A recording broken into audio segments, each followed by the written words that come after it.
Thank you for joining me once again on my video series here. I am Lynn Mitchell, and you can find me conveniently located at www.thebestyouever.com. That's www.thebestyouever.com. Or you can send me an email at slynmitchell@thebestyouever.com. And that's SLYNNMITCHELL at thebestyouever.com. Today I want to talk about one of those often repeated phrases that we've heard: misery loves company.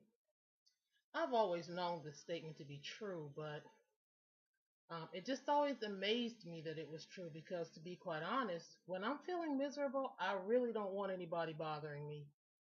If you are not coming along with a solution to my problem or coming with something that is going to make me feel better, whether I am feeling bad emotionally or physically, if you're not coming to make me smile, make me feel better, or to make me well, I don't want you to come along and be miserable with me. But I have found that, unfortunately, that opinion is the exception, not the norm. I have found that many people, when they are miserable, they want everybody else around them to be miserable.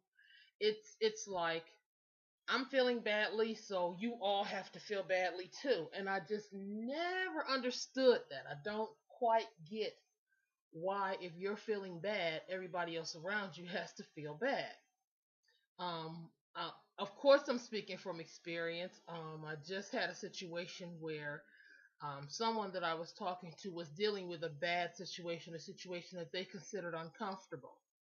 Now, although I was dealing with the same situation, I did not consider the situation uncomfortable, but they did. So they came up with a solution and how they were going to deal with it. But in the immediate future, they continue to have to deal with it.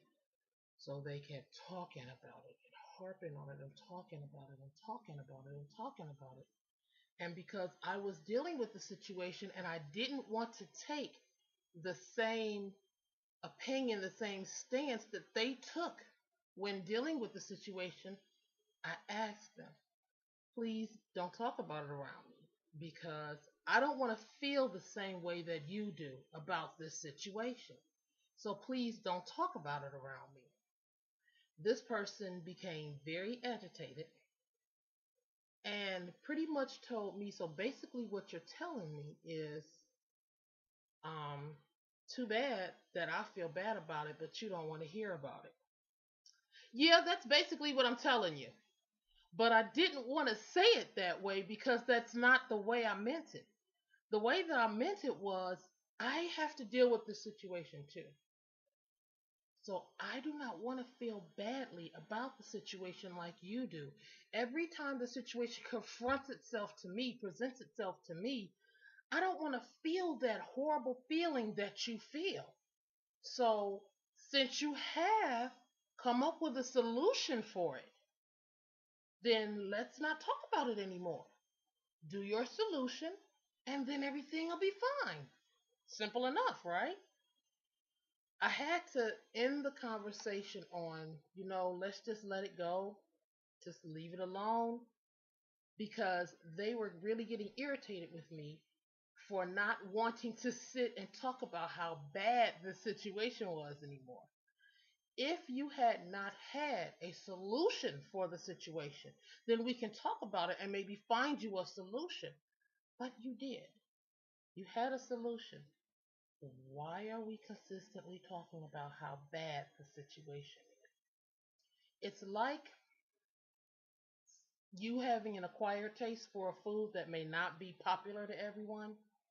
And every time you sit down to eat it, someone next to you is saying, I can't see how you can eat that. I don't understand why you're eating that. That is so disgusting. It's on my plate, not yours. Can you please not make this situation bad for me? Can you please not make this experience bad for me? And then they become irritated because you tell them not to make this situation bad for you.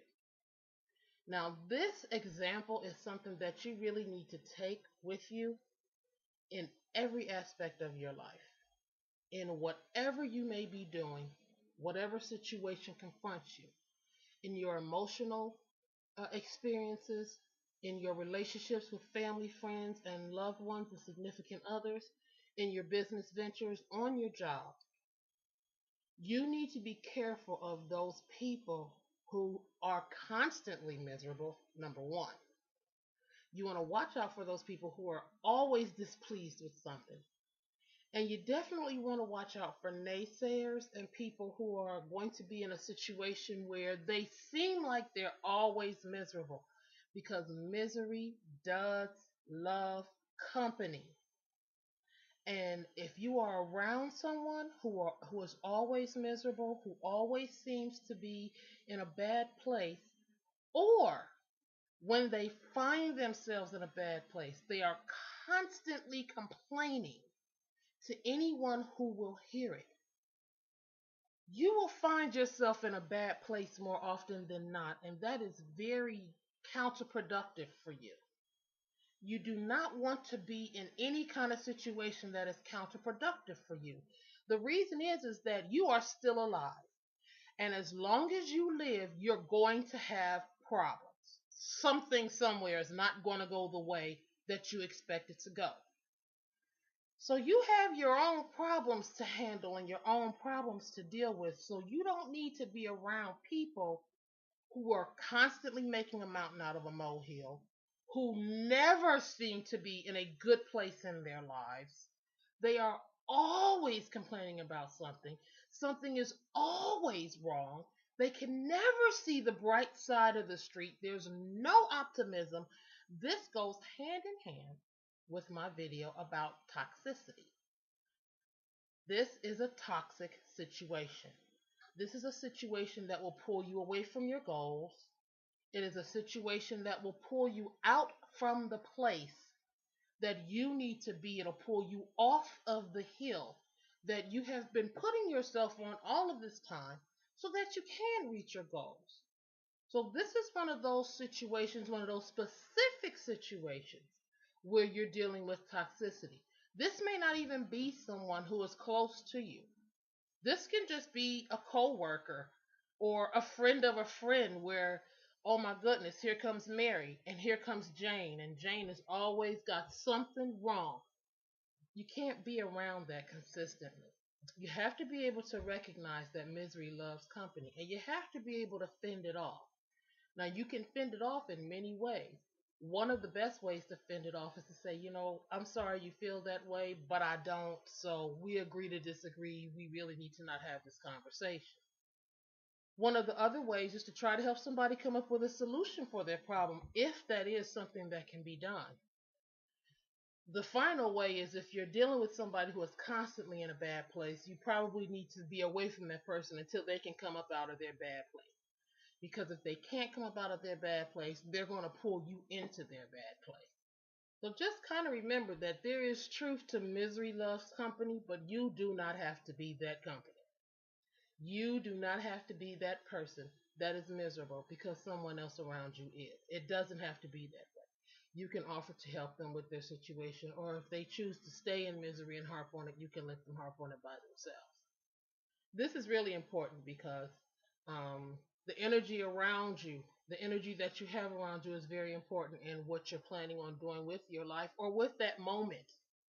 The energy around you is very important. So it is very important that you keep good, positive, fresh energy around you. And a lot of times you have to get out of the presence of negative energy. You can't just try to negate it is the wrong word, but you can't try to offset it with your positive energy. Sometimes you can do that depending on the situation, but sometimes you just have to get out from around the negative energy and find yourself in another place around people with like minds and like spirits, and that's going to be in a positive place with you. Or else you just you just have to leave certain things alone. You have to be able to just walk away.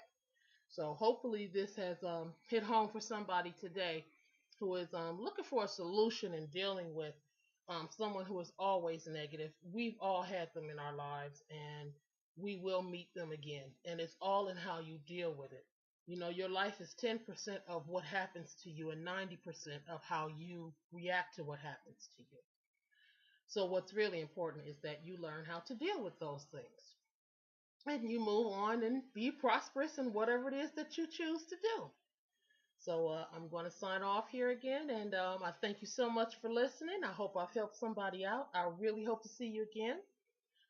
Once again, you can check me out on my website at www.thebestYouEver.com. That's TheBestYouEver.com.